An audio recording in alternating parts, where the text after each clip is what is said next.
Hey, what's up, everyone? I'm just here to kill a little time before I go to bed. It's just about 4 a.m., but I'm a nocturnal motherfucker. So, the topic today is the WWE Brand extension.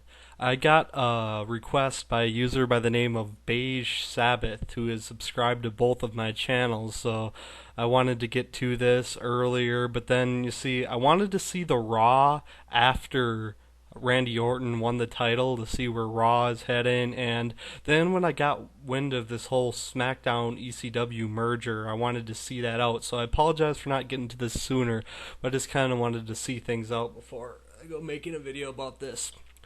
Anyway, here's what I was going to say before all this SmackDown ECW business. I would have said that yes, WWE should end their brand extension, but not completely. Here's what I would have done. I would have, or they have the deal with Sci-Fi. Assuming they get it renewed. If they don't, then you don't worry about this. If they do, I'd say send all your main guys in ECW, the guys that have proved they're over, like CM Punk, like Tommy Dreamer, like Kevin Thorne, and so on, like John Morrison. Send them to Raw and SmackDown. Bring a lot of your developmental guys up into ECW. Make it into a more, make it a fucking alternative. All right, you don't need the same crap in three different flavors. Um, I would change the name from ECW to something else. You're insulting our intelligence by calling it Extreme Championship Wrestling because there's nothing extreme about it. But basically, if they still had a TV deal with Sci-Fi, I would just make the show that is now called ECW into a more higher grade developmental territory, because I watch a lot of the Ohio Valley wrestling shit here on YouTube, and it's actually really good. Some of it I'd say is actually better than WWE. So that's what I would have done. And as far as Raw and SmackDown, what I'd do is I would merge the shows and here's what you do.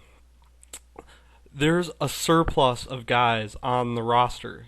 You have to acknowledge that. I mean, I think you should trim the fat a little bit, like fucking guys that are fucking worthless, like example Chris Masters, or in my opinion Big Daddy V. Fuck, I would release Cena, Batista, and Lashley if I had it my way, but I know they're draws, so they're not going to do that. So basically, you trim the fat a little. Guys that aren't going anywhere, get them the fuck out of the company. You don't need them. And then what I would do is I would still maintain the WWE Championship, preferably not that stupid fucking spinner belt. I would maintain the WWE Championship and the World Heavyweight Championship. However, the United States title would get dropped, and the Raw Tag Team titles, the World Tag Team Championships that Lance Cade and Trevor Murdoch hold, they would also get dropped in favor of one Tag Team Championship. So that would leave you with the World Heavyweight Championship, the WWE Championship, the Intercontinental Championship, the WWE Tag Team Championships, the Cruiserweight title, and the Women's title. Oh yeah, and I forgot, did I mention the Intercontinental title? Fuck, I don't remember, but that would be in there too. It's a lot of fucking titles, but you'd have a lot of fucking guys. Here's what I do. The main guys, the people that you really want to see, I'd say you have at least a segment for them in each show. There's going to be, under my rule, you'd have guys that you'd see on both Raw and SmackDown every week, because the roster would be combined. But I mean, as far as the undercard guys go, I'd say just choose different guys. I mean, don't have a set Raw guys and set SmackDown guys, but supplement the card with different undercard wrestlers. And that's what I would do, because I think WWE is so much more interesting, around Survivor Series and all that shit, when they blur the brand lines. I say instead of blur them, completely eliminate them into if you're still going to have the three shows, just have the developmental show. Chances are they're not going to get their contract renewed with Sci-Fi anyway, so you just have the two shows. And if you're going to have that, make it one roster, but make sure to mix it up a little bit. Now, as far as the SmackDown ECW merger goes, you would think, in theory, that I would be for that, given my stance on the brand extension and all that shit, but I can't say that I'm fully for this whole SmackDown ECW merger. Reason being, it's watering down fucking ECW. Now, the reason I say this is because ECW is something special, in my opinion. It's not as fucking special as the original ECW. It doesn't even come close. But the fact that you're seeing the younger guys, up and coming guys, I mean, having them being thrusted into pseudo main event spots and getting a spot at the pay-per-view, I think that's pretty sweet. I wish that ECW had more matches in the pay-per-view, but that's irrelevant here.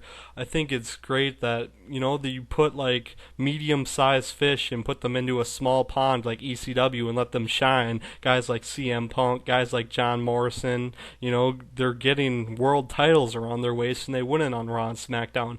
By bringing the SmackDown guys into that, you're ruining that specialness. I mean, I like Jesse and Festus, but they have no fucking point in ECW. I mean, I know that they're not going to be sent to ECW permanently, at least I don't think so, but what's the fucking point of having them on ECW? What would be the fucking point of having Jimmy Wang Yang or Chris Masters on ECW? It makes no fucking sense. You're watering down the specialness of ECW. However, I do think that could benefit SmackDown. I think it'd be great to have like CM Punk or Kevin Thorne or John Morrison over on SmackDown. The disadvantage would be we'd probably have to put up with Big Daddy V on SmackDown too, as they indicated on SmackDown, which pretty much fucking sucks, but whatever. What I'd do with Big Daddy V is I'd just fucking, He was all right as Viscera. He wasn't anything special, but he's nothing special in the ring anyway. So it sucks that we're gonna have to put up with him all the time. But the point of this brand merger is supposed to be to get the ratings of ECW up, but if you're just going to bring your mid-carders from SmackDown over to ECW, you're not going to bring up the fucking ratings. You're going to put the points on SmackDown that people tolerate and put them on ECW and expect them to draw. It's not going to fucking happen. I mean, if you have like The Undertaker, or as much as I don't like him, Batista making appearances on ECW, then yeah, people would probably fucking watch, but then what's the fucking point of having ECW anyway? I think that ultimately this merger is a slightly positive thing for SmackDown, but a horrible thing for ECW. It's going to ruin what little appeal ECW has. And, like I said, I'm all about the younger guys and the opportunities they're getting, but, it doesn't have that much appeal beyond that. ECW still isn't a great show, but this fucking merger is ruining the little specialness left in it. So, yeah, I'm very against that. However, if WWE ended the brand split altogether, I'd be more than happy. I am out of here. Thanks for watching.